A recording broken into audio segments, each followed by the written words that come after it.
things I'll miss most about the show will be the people. Whenever I'm asked about production problems or challenges, I always liken the show to a well-oiled machine.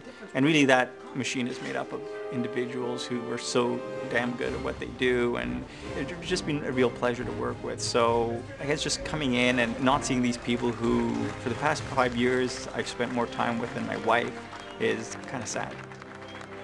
A lot of these people come in at 7 a.m., they leave at 7, and then they go home to their significant others for 3 hours, 4 hours, and then go to sleep and come back to their second family here on set. So, I know it'll be hard for many of them to have that end. Thank you very much. Thanks for the cupcakes. Yeah, thanks for the cupcakes.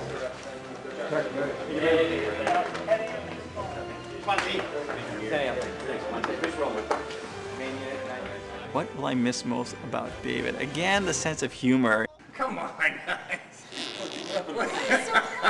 This squeaking noise that I make. Can I get rid of this phone? Lance is Shepherd. McKay's got gas. We got a problem. Here we go. Ready, guys? No, wait, 2 seconds. Let me get rid of this phone because it's making squeaky noise. I can't move. It's appropriate that his little fan contingent are called squirrels, because he is kind of like the squirrel on speed. He is a lot of fun, and in some ways we have very similar interests as well. I mean, he's a sci-fi guy, and he likes to read the sci-fi books, and the writers connect with the McKay character, but I think a lot of the writers also connect with David Hewlett as well. I mean, he is, a fan's fan as well. How about it for Mr. Jason Momoa, everybody? What I'll miss most about Jason is his sense of humor. He's actually a very funny guy. Happy birthday, David! Happy birthday! And he's a very, he's going to kill me for saying this, but a very sensitive soul. I mean, I remember at the cast party, he was talking about some of his passions for his art and everything, and he's very, I mean, the character he plays is very gruff, very kind of unfathomable character, but he's a real softie. So the fans, yeah, he is a real softie. Okay.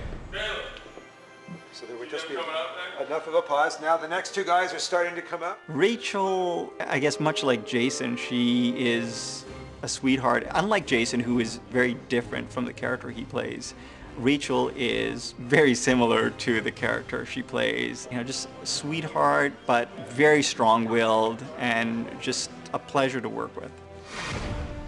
Jewel, she's an incredibly, incredibly talented young woman. I am not Neva Castle!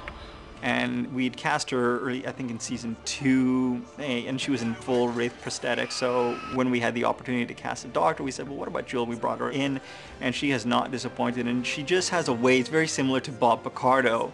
She's able to just light up a scene. Hey! This is embarrassing. You guys need to suck it up and get along. Our lives are at stake here.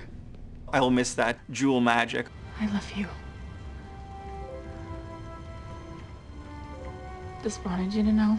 Thank you. Thank you, everybody, for 5 fantastic years.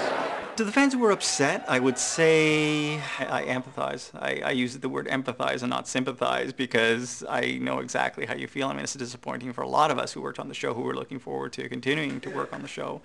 That said, there's a movie to look forward to, and there's Stargate Universe coming up, and Atlantis was young once first, and a lot of people thought it would be just a pale imitation of SG-1, and it wasn't. And hopefully if you'll give Stargate Universe a chance, you'll grow to love it as well.